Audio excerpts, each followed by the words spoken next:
গুলা আস্তে আস্তে একটা থেকে একটা আলাও গিয়া শুধু হতে একটা হাঁটি করিতেছে আর মাটিয়ে খাই দিছে গুস্তু মাথার বড় বড় ফলি যখন দেখা যায় মাথার হাড্ডি তো সহজে পচে না। এখন কত হাজার মানুষ, অন্তত 10,000 মানুষ তৈব, বিভিন্ন তফসিলে 10,000 উল্লেখ করা হয়। অনেক জমানা গুজিয়া গেছে। এরপরে ওই দিক দিয়ে এক নবী যাওয়া হযরত হিজকিল আলাইহিস সালাম। হিজকিল আলাইহিস সালাম বনি ইসরাইলের এক নবী, তাই কো রাস্তাবাদি যাইতে সময় কো কবরস্থানে গিয়া পড়ছে। ছায়া যখন খালি মানুষ আর মানুষের লাশ, হাড্ডি আর মাথা, এই সমস্ত দেখিয়া বোঝা যায় হাজার হাজার মানুষ এইভাবে মরিয়া পড়িয়া রইল। চিন্তায় অস্থির গেছে, মাথার গালের মাঝে হাত দিয়া আর পরিশান যে আল্লাহ কি অবস্থা চাইলাম, কোন কবরস্থান আইলাম, খালি হাড্ডি দেখা যায় মানুষের, এরা কোন দিন মরছে, এদের অবস্থা কি, ওগুলা চিন্তা কররা। ও আল্লাহ তাআলা তার কাছে ওহী পাঠাইছেন যে হিজকিল আলাইহিস সালাম, আপনি দেখাইনি আমিও মরছি, আর আমি ইচ্ছা হলে এগুলো এখন তোমার সামনে জিন্দা হয়ে দেখাইতাম। হিজকিল আলাইহিস সালামে আল্লাহর জিজ্ঞাসা করেন, আপনি জিন্দা করবানি? বলে আপনি দেখতে চাইলাম জিন্দা করিয়া দেই।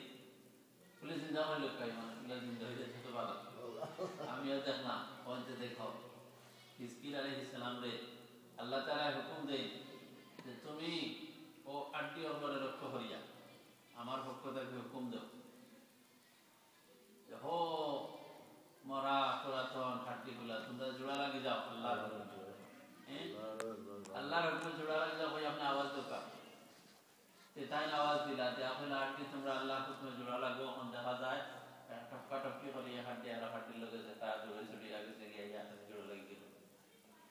তারপরে আল্লাহ যখন আমরা হুকুম দোকা যে এই হাড্ডির মধ্যে যে গুস্ত আছে সেই গুস্ত যেন আইয়া তার মধ্যে হয়ে যায়, জোড়া লাগে যায়।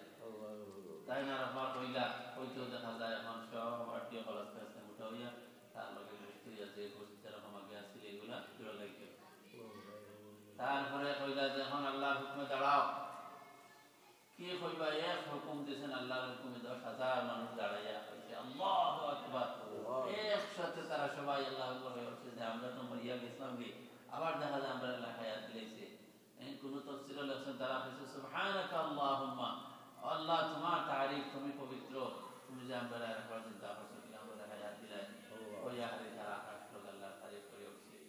তো আল্লাহ সুবহানাহু ওয়া তাআলা শিক্ষা দিলা যে দেশ ছাড়িয়া ছিলাই মৌতর ডরে, ইনা মৌত কি হইল না নি, মৌত যেদিন আমি জীবন গরব হইয়া মৌত হইবাই আর বাকি এগুলো মৌত হইব, এই ডরানি কেইটা ব্যর্থ, এটা বেকার, এটা বুদ্ধিমানের কাজ।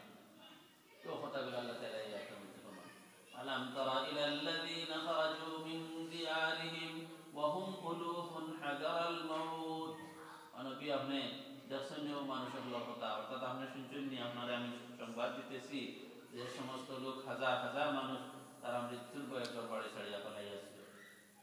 ফাকাল লাহুমুল্লাহু মুতু, আল্লাহ পাক তাদেরকে হুকুম দিলেন মুতু, তোমরা সব মারা যাও, মরিয়া যাও। সুম্মা আহইয়াহুম, এরপরে অনেক দিন পরে আবার আল্লাহ পাক তাদেরকে জীবিত করলো। ইন্নাল্লাহা লাযু ফাদলিন আলান নাস, এইটা এই নবীর দোয়াই হোক আর আল্লাহর দয়াই হোক, বলতো আল্লাহর দয়া সব কিছু, যে আল্লাহ পাক মানুষের উপর অত্যন্ত দয়াবান। ওয়ালাকিন্না আকসারান নাসি লা ইয়াশকুরুন, কিন্তু বেশিরভাগ মানুষই আল্লাহর শুকর করে না। তারপরে আল্লাহ তাআলা বলেন কাতিলু ফি সাবিলিল্লাহ ওয়া'লামু আন্নাল্লাহা সামিউন আলীম, আল্লাহর পথে জিহাদ করো, আল্লাহর রাস্তায় কিতাল করো, লড়াই করো, যেটা সত্যিকারের লড়াই, হালাল জিহাদ, যেটা মুস্তাহাব নয় বরং ফরজ, কোনো কোনো ক্ষেত্রে ওয়াজিব, সময় বিশেষে ফরজ হয়, এই জিহাদটাকে তোমরা বাগিও না। আর জানিয়া রাখিও তোমরা অন্তর কি আছে না আছে সব কিছু আল্লাহ পাক জানে, তোমরা মুখ দিয়ে কি উচ্চারণ করতেছো আল্লাহ পাক সব কিছু শুনতে আছে, আল্লাহর লুকাইবার মতো কিছু নাই। তারপরে জিহাদ করতে গেলে কয় জিনিস লাগে? মূলত দুই জিনিস, জান এবং মাল। মানুষ সশরীরে গিয়ে উপস্থিত হইতে হয় আর পয়সা খরচ করতে হয়। জিহাদের রাস্তা, জিহাদের ময়দানও যে খরচ, অন্যান্য দিনী কাজর, মসজিদ আছে, মাদ্রাসা আছে, অন্যান্য জিনিস আছে, এগুলোর যে খরচ হচ্ছে 70 গুণ বেশি। 10 বছরে মাদ্রাসা যত খরচ হইব, এক সপ্তাহে জিহাদে তা খরচ। এই কারণে মালর খুব জরুরত লাগে। আল্লাহ তাআলা বলেন মান যাল্লাযী ইউকরিদুল্লাহা কারদান হাসানা, হে আসা আল্লাহরে খরচ দিবা আল্লাযী কিয়াস ইউকরিদুল্লাহ কারদান হাসানা, যে আল্লাহর করজ দিবায় হাসানা উত্তম করজ, ফায়ুদাইফাহু লাহু আযআফান কাসীরা, তখন এই করজের পয়সাটারে আল্লাহ তাআলা 2 গুণ 4 গুণ বহু গুণ করে এটারে বাড়ায় দিবে। কিয়ামতের দিন শত সহস্র গুণ বাড়ায় আল্লাহ তোমারে ফেরত দিব। ওয়াল্লাহু ইয়াকবিদু ওয়া ইয়াবসুতু ওয়া ইলাইহি তুরজাউন, আল্লাহ পাকই অভাব অনটন দান করে এবং আল্লাহ পাকই কুশাদিগি এবং প্রাচুর্য দান করে। ওয়া ইলাইহি তুরজাউন, আল্লাহর দিকে তোমাদের ফিরিয়ে দিতে। এই জায়গার মধ্যে একটা শব্দ আছে করজে হাসানা। এই দেশে এই শব্দটা এমন না, বাংলাদেশে এতটা শোনা যায় না। করজে হাসানা, করজে হাসানা মানে কি? আমি তো যতটুকু বুঝছিলাম অন্যান্য কিতাব পড়িয়া বা কোরআন শরীফ তাফসীর, করজে হাসানা হলো সদকা, যেটা ওটা করজে হাসানা। আল্লাহর নামে আমি দিলা করজে হাসানা হইল। আর যদি ফেরত নিবার লাগে খরচ দেয়, সেটা কোনো এখানে উল্লেখ নাই। কিন্তু তাফসীরও কিছুটা একটা আলামত পাওয়া যায় ইশারায় দিকে, যে ও খরচের করজে হাসানা হয়, যে খরচটা আল্লাহরে পাইবার নিয়তে দেওয়া হয় এবং দেওয়ার পরে খোটা দেওয়া হয় না, নিজের সওয়াব নষ্ট করা হয় না, আর টাকা যা করা হয় না, আল্লাহ দিলাম মাস হয়ে গেছে, 2 মাস হয়ে গেছে, আমার টাকা দিলাম, এইটা হইল করজে হাসানা। আর একেবারে দিলেই এটা আর 1 নম্বর করজে হাসানা। দিছো সদকা, আল্লাহ কিয়ামতের দিন ফেরত দিবে, ওখানেও গিয়া হইবে। এটা দিয়া আসলেও সদকা বলা। যে আল্লাহর খরচ দিবাই, আল্লাহর কোনো পয়সার অভাব আছে না। আল্লাহ চাইলে ফেরেশতা দিয়ে তো কাটটি পয়সা পাঠাইতে পারেন, আনা পয়সা কাম করাইতে পারেন। কিন্তু মানুষের উপরে আল্লাহর হুকুম, মানুষের পরীক্ষা, যারা নামাজ পড়ছে আল্লাহ এইভাবে যাকাত খরচ করছে, এইভাবে দান খয়রাতে আল্লাহ তাআলা কি করছে, হুকুম জারি করছে। এরপরে আল্লাহ সুবহানাহু ওয়া তাআলা আরো একদল মানুষের ঘটনা বয়ান করতে আছে। তারা এইরকম, এই যেগুলো পিছনে আলোচনা হয়েছে তারার মতোই বনি ইসরাইল হযরত মুসা আলাইহিস সালামের পরে তারা দীর্ঘদিন অনেক ভালো অবস্থায় আছে, আল্লাহরে মানছে, আল্লাহর দ্বীনের উপরে যে হালতে হযরত মুসা আলাইহিস সালাম হয়ে গেছিল। এই সময় আরো নবী হল, তার সঙ্গেও ঈসা আলাইহিস সালাম এরকম আরো নবী হল, হয়েছেন। আর এদের কথা মানিয়া তারা দিন মানার উপরে অনেক দিন পর্যন্ত চলছে। শেষ পর্যন্ত আবার ধীরে ধীরে তারা দিন থেকে বিচ্যুত হয়ে গেছে, দিন ধর্ম ছাড়িয়ে গেছে। ছাড়িয়া তারা খাইশা, আতর পূজা, মূর্তির পূজা, এই সমস্ত জিনিসে তারা লাগিয়েছে। তারপরে তারা উপরে গজব হয়েছে।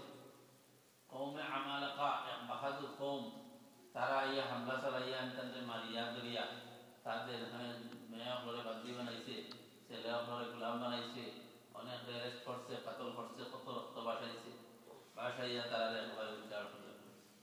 বনি ইসরাইলের মধ্যে যত ইয়াকুব আলাইহিস সালামের আওলাদ, ইয়াকুব আলাইহিস সালামের আওলাদ হচ্ছে বনি ইসরাইল। এর মধ্যে হাসান, আসলা, লাউই, ইউসুফ আলাইহিস সালামের ভাই, তার আওলাদের যা মানুষ আছে তার সব মরিয়া শেষ। একটা মেয়ে লোক শুধু বাঁচিয়া রয়েছে। সেই মেয়ে লোকের গর্ব আসিল, বাচ্চা হইবার আশা। তখন তারা সবাই খালি দোয়া করে যে আল্লাহ তোমার নবীর বংশীরা, এই মেয়ে লোকের তুমি একটা বাচ্চা, ছেলে সন্তান দান করো, একটা ছেলে সন্তান দান করো। সবে দোয়া করে তারা তাইলে হয়তো এই ছেলেটা হয়তো নবী হইতে পারে। এই বংশ কত হাজার হাজার নবী আইছেন, আর এখন সকল নবীও গেছেন কি, উম্মতের বালা মানুষ সকল গেছেন কি। আর দুর্দশার সীমানায় মানছে আমরা গোলাম বান্দি হিসাবে বেচা কিনা করতে আছে। আমরা ভবিষ্যৎ দিন কোনোদিন উজ্জ্বল হইব, আমরা দিন নিবিড়ব, সেই দোয়া তারা করতে আছেন সবে, যে এই মেয়েটার যেন একটা ছেলে সন্তান হয়। তাদের দোয়া কবুল হয়েছে, আর একজন ছেলে হয়েছে।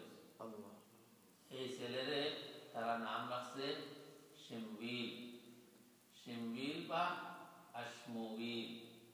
দুইটা খান লোকাত আছে, শিমবিল আর আশমুবিল, দুইটার মানে হইল ইসমাইল। ইসমাইল আলাইহিস সালামের যে নাম, ও নাম রাখা হয়েছে। আর ইসমাইলের মানে কিটা, যে সামি আল্লাহু দুআই, আল্লাহ আমার দোয়া শুনিলেছেন। ইসমাইলের মানে হইল, ইসমা মানে সামিআ, আল্লাহ শুনছেন, আর ইন মানে হইল আল্লাহ, আল্লাহ শুনছেন। অর্থাৎ দোয়া করছিলাম যে কবুল হয়েছে। ও দোয়া কবুলের মুনাসাবাত আর সম্পর্কের কারণে এই বাচ্চার নাম রাখা হয়েছে শিমবিল। এটা ইব্রানি শব্দ, আরবিতে দোয়া, আল্লাহর দোয়া কবুল হয়েছে আল্লাহ। এই বাচ্চার জন্ম লগে লগে মসজিদে হঠাইছে, একটু বড় হইতেও যে মসজিদে